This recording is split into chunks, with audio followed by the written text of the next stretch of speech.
everyone for some more about FIFA 22 Journeyman Career Mode, and this is the grand finale of this series, and what better way to end it by defending our Champions League title against Manchester City, who is one of the better clubs, if not one of the best clubs in Europe, arguably.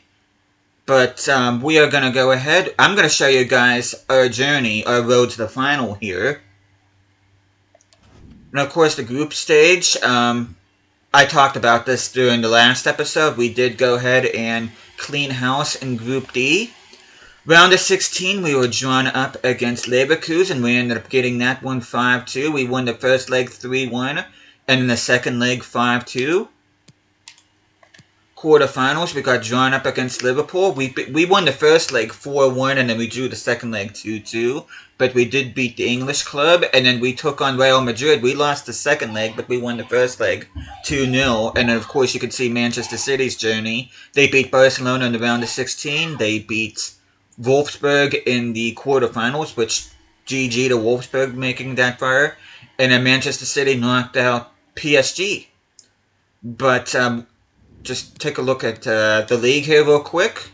And we did finish the league invincible. Not only that, but we finished as Centurions. And we scored at least 100 goals. But we finished 27 points ahead of second place Atletico Madrid. Barcelona and Real Madrid round out the top 4. Sociedad will be playing Europa League football. Athletic Bilbao will be playing Conference League. Almeria finishing 7th, which is respectable considering how poorly this season has gone in real life. At the time of recording this, they are officially relegated from La Liga. And speaking of relegation, Sporting Gijón, Cadiz, and Alaves are going down. Supercopa was one, which I do have to explain this one to you guys. You can probably see the ridiculous scoreline, which, by the way, we beat Real Madrid 4-1 in order to get here. This was one of those games where the AI and the officiating was complete. I mean, if the game picked a more hellish, disrespectful, and just a dirty team for me to play against, it was Sevilla. I mean, they tackled my guys. They almost injured one of my guys. I think it was Sunset or somebody. It was one of my forwards. They freaking went both feet into my guy's leg, not one call. I barely brushed against their guys with Al Hassan Yusuf. They gave me a yellow card. I'm like, you know what, game? If you want to play this, then I'm going to beat the hell out of these guys. And that's exactly what I did with that game. And the Copa de España, we beat Getafe of all teams. And you can see our journey to get there, which we started off at around the 32. We beat Sevilla 7-1, which it was kind of more or less the same thing, though not as bad as the Super Cup. But they were, I mean, Sevilla, I don't know what it is about this particular season, but Sevilla turned into a very, very dirty and unfair team to play against. And like I always say, if the game doesn't want to play fair, then I don't want to play fair. But round of 16, we beat Mallorca. Quarterfinals, we beat Atletico Madrid. Boy, surprise, surprise. It seems like we face them all the time. We beat Villarreal 4-1 after the first leg finishing 1-0 in favor of us. Getafe beating Elche of all teams. So that was a weird semifinals, which the quarterfinals was weird in itself. It was ourselves and Atletico and Villarreal. They're pretty much, well, if you want to call Celta Vigo a top team as well. But all the other teams were kind of not what you would expect. Of course, the Super Cup was won by us by the end of the year. Or should I say, at the end of the year. Europa League was won by Arsenal. They beat Rennes, or Stade Rennais. And then Marseille took on Sevilla, which I'm very happy about that. They demolished them 3-0. So Sevilla can win the Europa League, but apparently they can't win the Conference League, which is fine by me. But I'll show stats later and recap of transfers and all that. But before we get into this game against Manchester City, hope you guys have an awesome day today. Hope you guys doing well. And this is going to be my starting lineup, which is going to be comprised of guys that did not make an appearance in last season's Champions League finals, with the exception of my back 4. You can see my back 4 is all 88 except a lot, which is an 87. Mamardashvili is our lowest rated player at an 86. Well, third lowest rated player at an 86. De Wolf, is an 84. Gracia is an 83. I decided to make Jules de Wolf my captain because he's been with us every single season in this Journeyman career mode. And I just think since this is the grand finale of the series, who better to give the captain's armband to than this guy?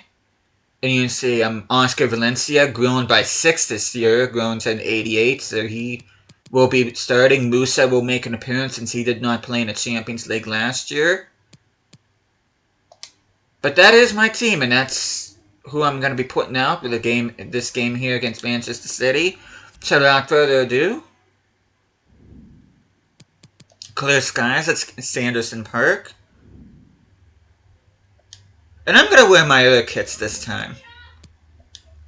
Okay, let's see. I'm hoping I can tell these teams apart on the pitch. I should be able to. Okay, let's see. We'll be white and they'll be blue. How's that? Okay, let's see who Manchester City has. They got Raheem Sterling, Phil Foden, and Ozyman up front, which I don't know why Ozyman and Foden should be switched. Vitinha, Goretzka, and Rodri make up the back of the midfield. The backline consists of Cancelo, Tamori, Ruben Diaz, and Kabore, and then Ederson in goal. So this Manchester City club is not messing around. But hopefully we can make it back-to-back Champions League titles.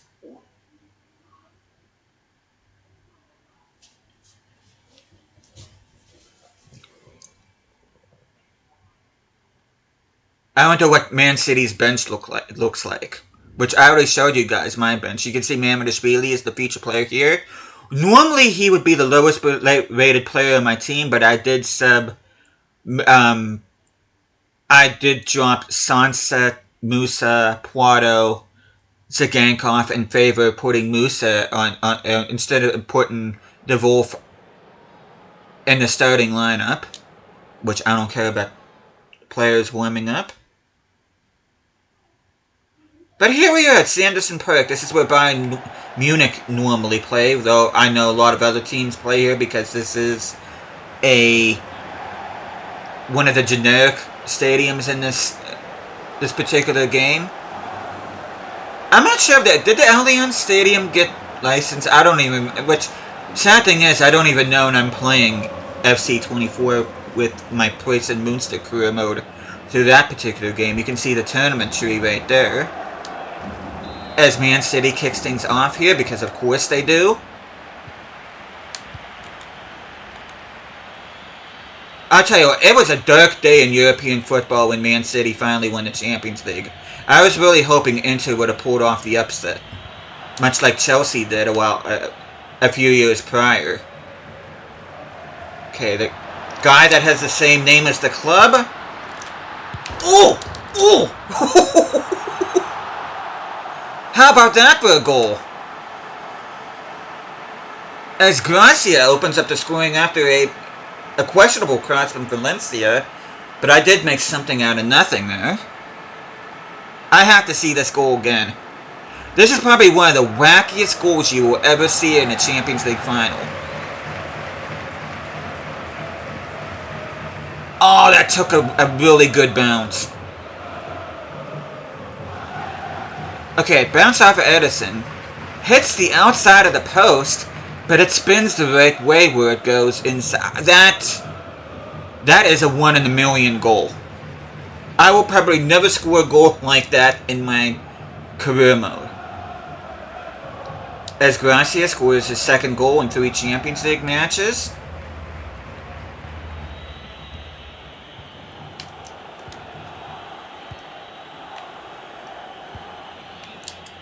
Nice! Nice tackle by Okay, Gracia, get... Okay, Rivas.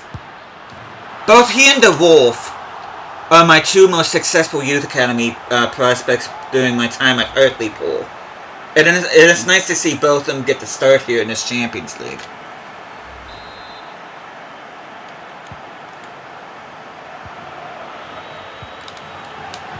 Okay, Guendouzi.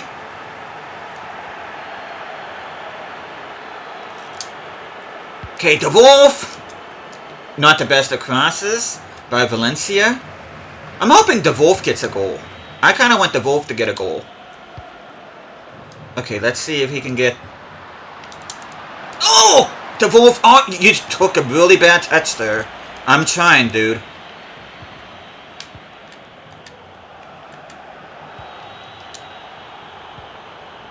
Okay, De Wolf, I want you to score. There we go. Nice.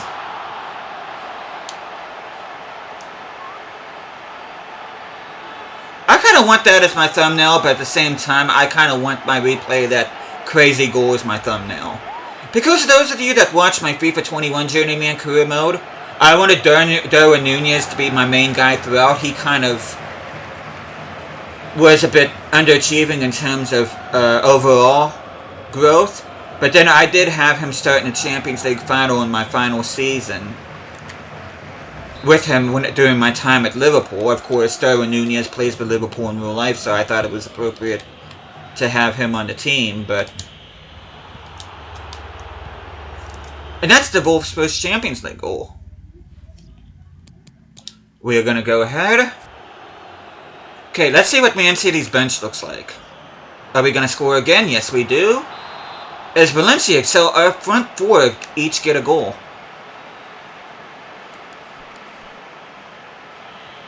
Okay, Manchester City, watch their first attack, it's going to be a goal. Nope. Good coverage there by Delot. Or should I say Valencia? Why was Valencia so far... Okay, I kind of want to see if I can score from a corner.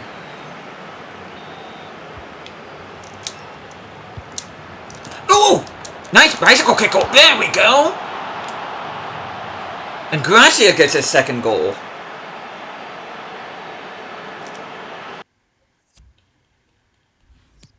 Tell you, I'm liking how my team is playing so far. I really am. Okay, let's take a look at their bench. Okay, they got Rossi, whoever that is. That's probably the backup goalkeeper since he's wearing number 1. Pedro Porro, Benacer, Abraham. I think that's Tammy Abraham. I think that's whatever his first name is, Itakura, as they hit the word work, Marcos Llorente, and then Liam Delap, who's the backup striker. He has to be a decent overall at this point in the career mode, 6 seasons in. Oh, that was not a good turnover. It's right before halftime. It looks like we're going to concede. That seems to be the pattern in this game. Don't turn the ball over, guys. Okay, there we go.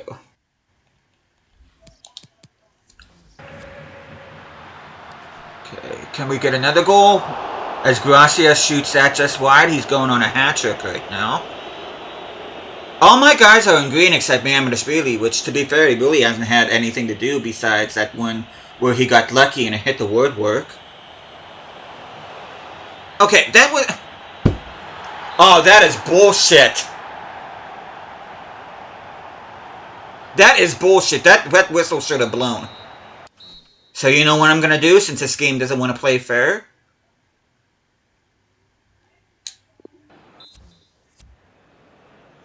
That's bullshit. That is... I mean, that whistle should have blown.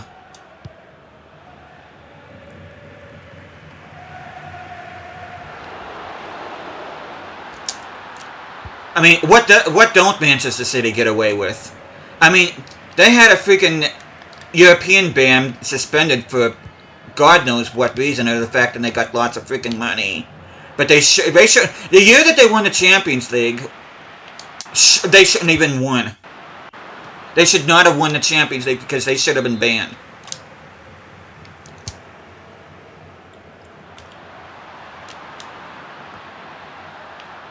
Okay, this is a completely different feeling of game now since... Oh, the ref screwed this game. As Gracia.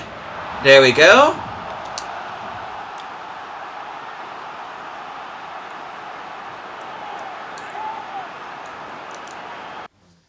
That goal should not have counted. I'm kind of pissed about that.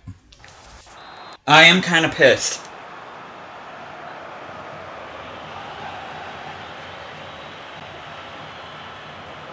That should not. That whistle should have blown. Whenever they did that one back when it looked like the ball was going to be going out of bounds, that's when the ref should have blown it. That was a minute of stoppage time passed. That is bullshit. Sorry for the language, but I mean, don't even. Yeah, go ahead and score again. I mean, I think it's obvious you guys paid the freaking refs. You know, I may not be a Real Madrid fan, but I'm so glad they kicked this team out. Because to be honest with you, Man City should not be playing Champions League football. They really shouldn't. They should be banned from the competition. But yet they keep on getting slapped in the wrist.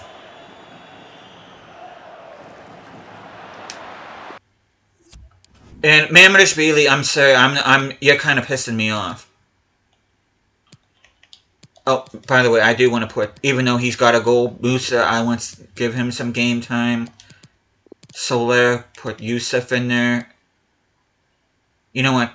I don't think Korea played in the Champions League final last year. I'm going to go ahead and put him in there. And I thought he could play as a left back, but apparently he can't. But I'm going to go ahead and put Dalot on the left hand, which Dalot can't play as a left back, but I mean, I got to do something. As Rivas gets a second goal.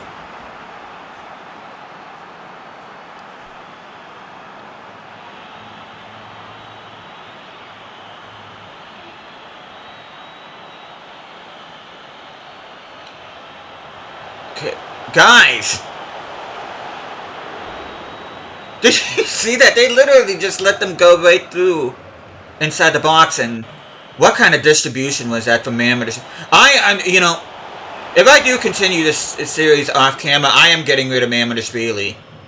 I really am. I've given this guy 3 seasons to grow. I don't know who number 13 was, but that was a bad freaking pass. Tap Selba. Okay, I'm gonna get the ball back. This is ridiculous now.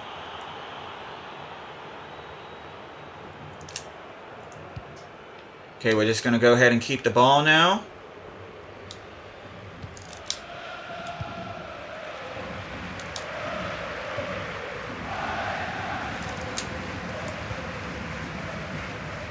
As we are on our way to back-to-back Champions League titles. Last season we beat fellow Spanish side Atletico de Madrid to win the title, and we are on the verge of going back-to-back, like I just said. Beating a team that, like I just said, should not even be in this freaking competition. But there we go. Valencia are your back-to-back Champions League champions.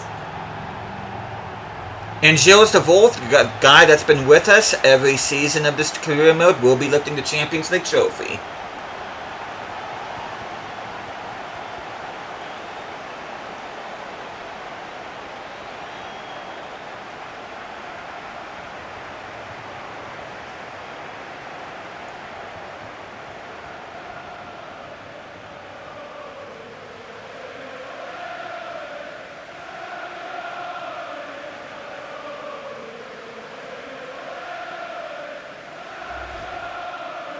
You can see players getting ready to lift the trophy for the second time in this career mode.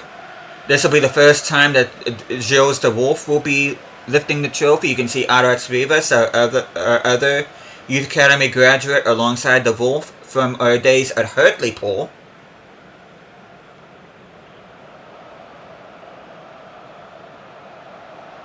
As de Wolf grips the trophy tight and raises it above his head.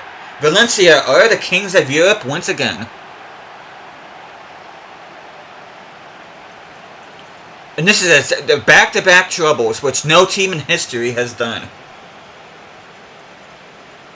At least not that I'm aware of.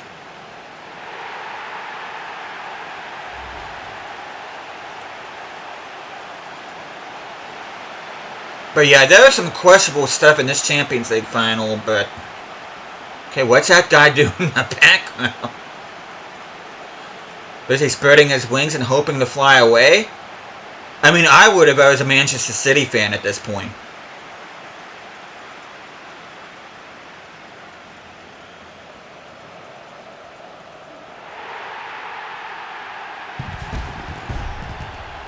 But yeah, Manchester City, they have billionaire owners, you know. They can spend their money without any kind of financial fair play ramifications. Their manager has an offshore freaking bank account. I mean, talk about a fairy tale, right? But anyway, Valencia knocked them out, at least on here.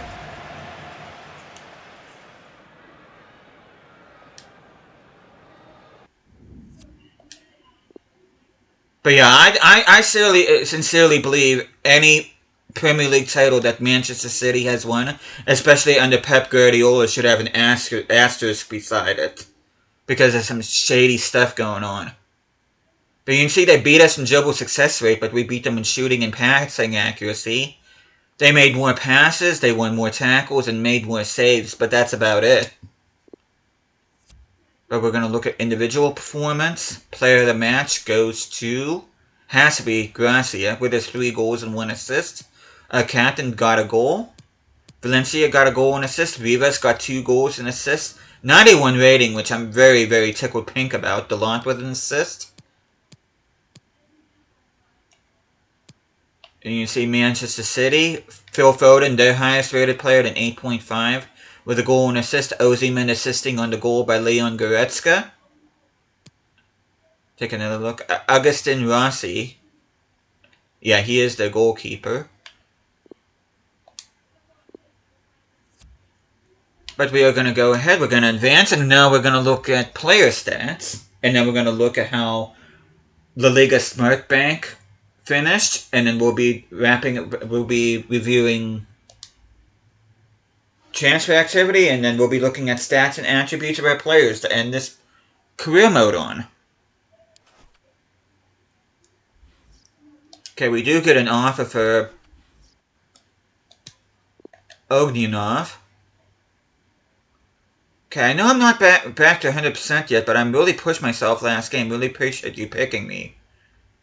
Okay, it's gonna take you a little bit of time. I mean, you really can't make him. Oh wait. Loan offer from Admiral Vacker. Loan to buy, which I'm gonna go ahead. I mean, it doesn't. I mean. Okay, I didn't even push anything, but it automatically went to a loan. Okay. Draw I wanted, but still, I kind of wish it would have let me do it myself.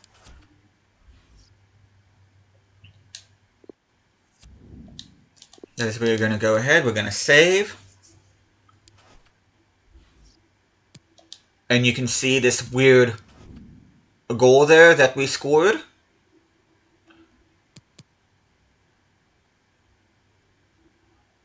You can see Sunset posing with a trophy even though he did not get a minute of game time. You can see with our win here, we've got 300 wins out of 353 matches, which we will look at more about that when we get to other things. But we're going to look at the Golden Boot, which was won by Kiro Angelov, a 66 rated Bulgarian striker. Okay, let's see. Rivas got 11. Puado got 10. Most assists was Arats Rivas with 13. Soler and Baumgartner with 9. Valencia with 7. Yusuf with 6, along with Angelov, how you're supposed to pronounce it, and Svetkov. Most clean sheets, Bazunu with 8, and Mamashvili with 6, which is 14, which is 2 more than Ter Stegen, who ultimately won the thing. And you can see Courtois and Dimitrovic with clean sheets. Baumgartner with 3 assists leading that particular competition. Baumgartner also the top goal scorer with 3. Copa de España, Baumgartner with the most goals there with 4, alongside Angelov. Tsigankov and Puado with 3. Musa with 2. Most assists went to Larson from Elche with 4, 1 more than Angelov with 3. Baumgartner and Puado each with 2. And the most assists went to Jimenez and Oblak, Badia, and Mamashvili tied with 2. And then I think that was it. Of course, the Super Cup. Champions League, Sunset was our leading goal scorer with 12, 3 ahead of Marco Asensio. Baumgartner and Sigankov with 5. Most assists, Sunset with 6, so 12 goals and 16 assists through 12 matches is pretty good, and to think he didn't even get and play the Champions League final. Sigankov with 4 assists. Rivas with 3. Most clean sheets went to Thibaut Courtois with 3, alongside Mamardashvili and Vlad.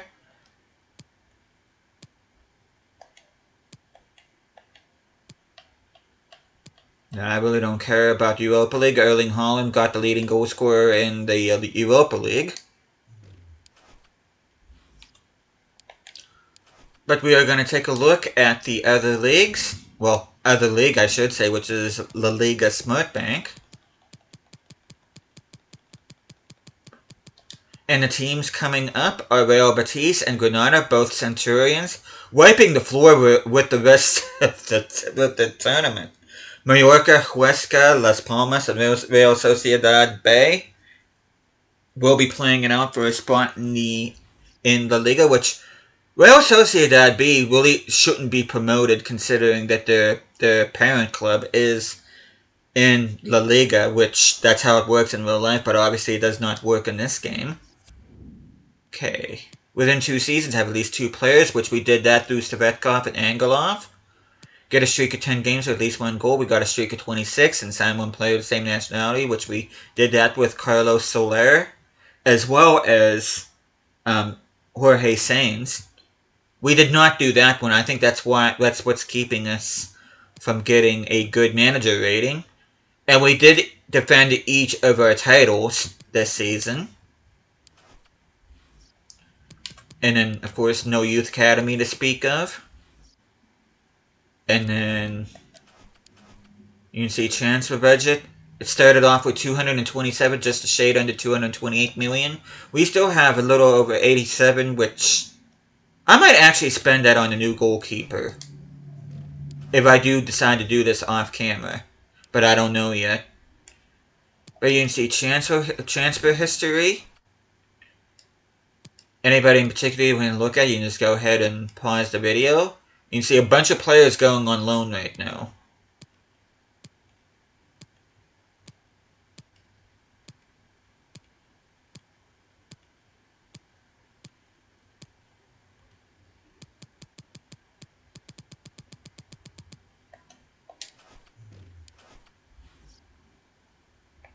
But we're going to go ahead. That's what the backup team looks like. Let me fix my starting lineup. Devolve.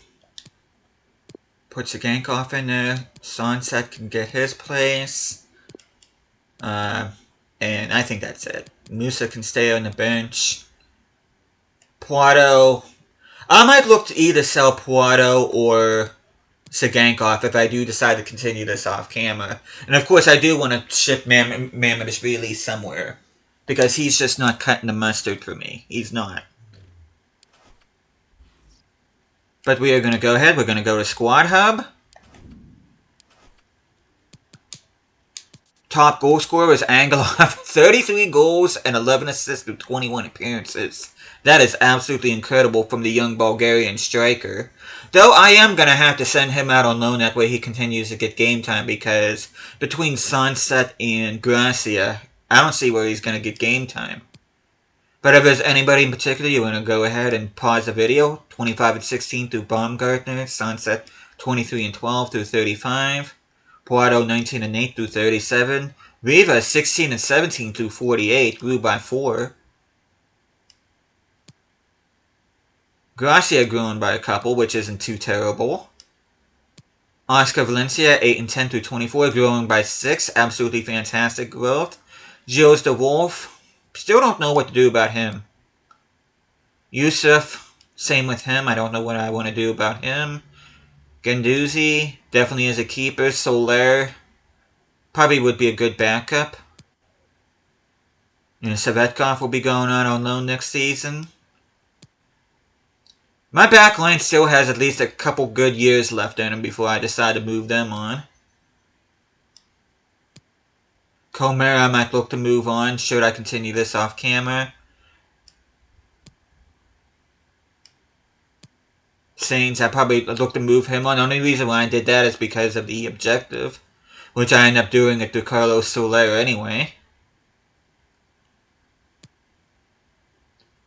Reece Dunlop is a very promising prospect. Same with Acuna.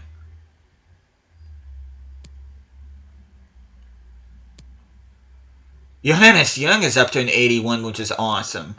So I might even look to move on from Baumgartner, because Baumgartner is getting close to being that magic number 30 where it's time to move players on. I don't know, though.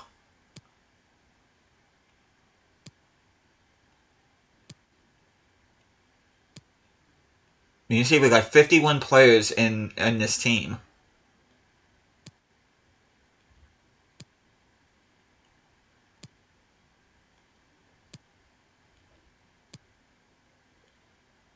Mendy, I kind of wish he would have gone on that. His potential is going to be ruined next year. Because the guy doesn't know how to go out alone. Same with... Well, Mendy, his excuse is he didn't get any offers. Kanga, on the other hand, he kept on refusing offers, so I might look to move him on. If he wants to be that stubborn. Salisu grew on by one, he's 28. They're all thinking about keeping him. As well as Bazunu, Bariashil, and of course Mamardashvili. I plan on moving on from him because his lack of growth has really pissed me off, to put it lightly. But we are going to go ahead. We're going to look at player attributes one last time before we end this episode as well as the series. Oh, there we go.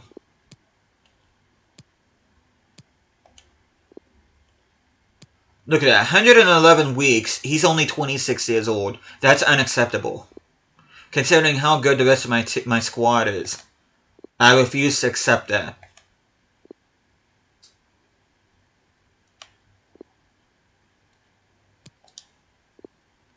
But kind of ruining his growth. Comer, 4 weeks. Still might move him on. Saints, I'm definitely planning on moving on. Okay, Hugo Ponce. Go ahead and put that on him. Kanga, guy that refuses to go out on loan.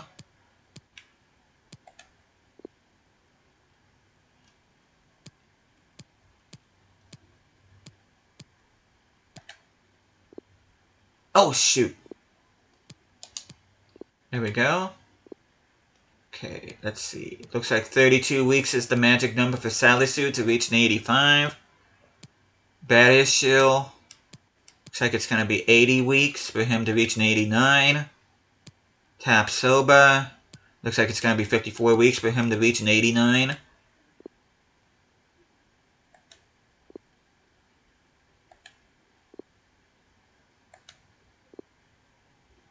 Yusuf.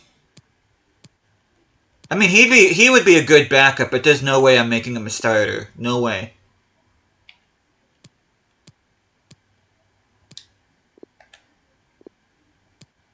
Soler. Looks like it's going to take him 58 weeks, no matter what. Savetkov. Let's go ahead and raise his attacking work rate. Look, it's going to be 53 weeks for Guendouzi. Baumgart, he's only 27 though, but at the same time, I don't want him competing with Aratsuriba, so I might look to move him on next season. Even though he's done nothing wrong, but that way it gives Young a chance to be on the bench and be able to back up Rivas. Looks like it's going to take him 8 weeks. I'll put the Shadow Striker on him. Porto is another player that I'm thinking about moving on. Valencia is definitely here to stay. The Wolf, probably here to stay. Sigankov is a guy that I'm probably looking to move on.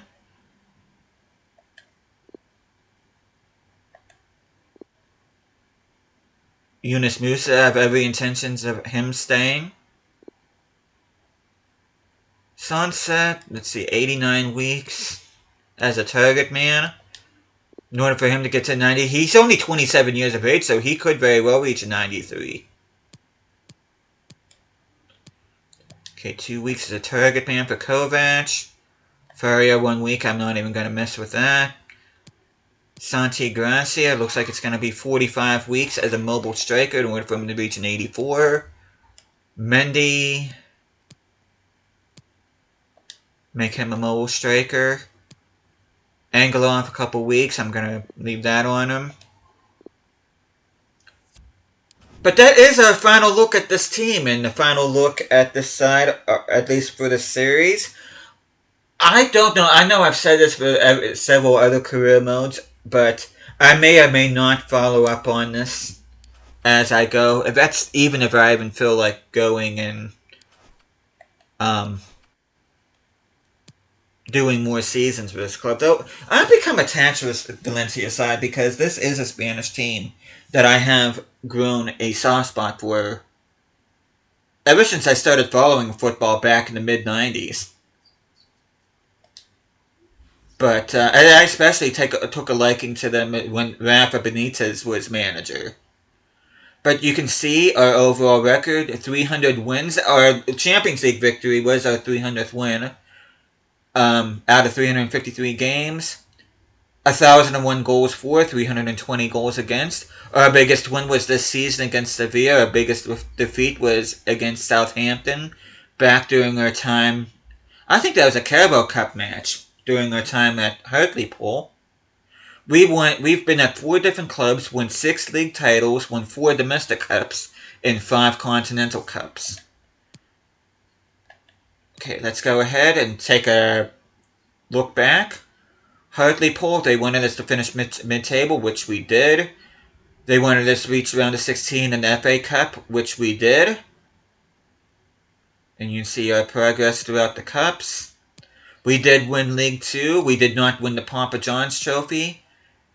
And we did not pay a transfer fee for anybody, though the largest that we received was for a Killip at 680 grand. And you can see our record at the bottom.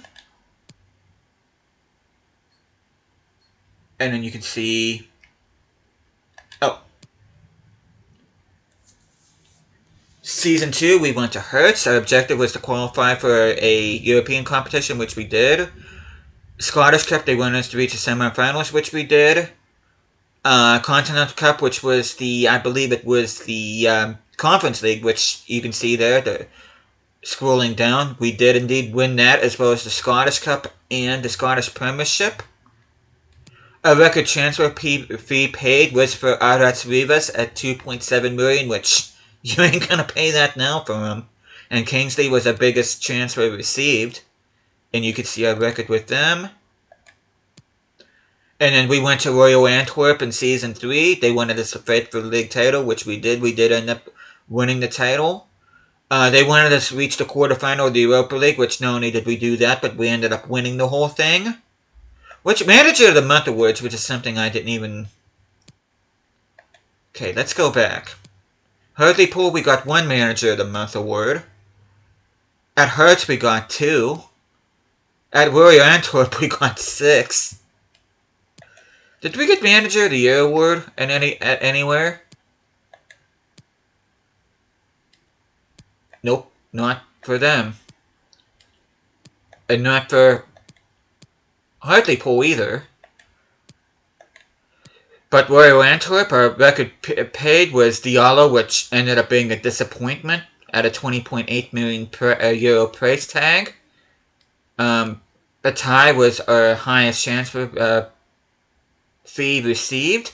We only lost 1 game throughout our entire time at Royal Antwerp.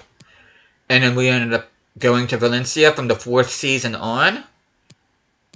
Again, we did not get Manager Month, but we did get 3 Manager of the Month awards. Okay, we did win the Conference League, the Copa de España, and La Liga. Record transfer fee was 69.6 for Sunset. transfer fee was Diakombi at 16.6. You can see our record down there. Next season, Manager of the Year. We did win Manager of the Year last season, which I did not know. Manager of the Month we got. And we won everything here. We won the Champions League, the Copa del Rey, the La Liga, and the Spanish Super Cup. And you can see our highest transfer fee paid was for Tapsoba for 52.5. Ramos, record transfer fee. Gonzalo Ramos, our former starting striker, we got for 80.9 million euros. And then this season, we ended up winning everything. We won the Super Cup, the Champions League, the Copa del Rey, La Liga, and the Super Cup. So we did the quintuple this season. We did get Manager of the Year, and we got a couple Manager of the Month awards. We paid $64 million for Guendouzi, which is a record paid. Record received was Okagawa at 13.6. And we finished the entire season undefeated, which is kind of not true because we ended up losing against Real Madrid in the second leg of the Champions League semifinals.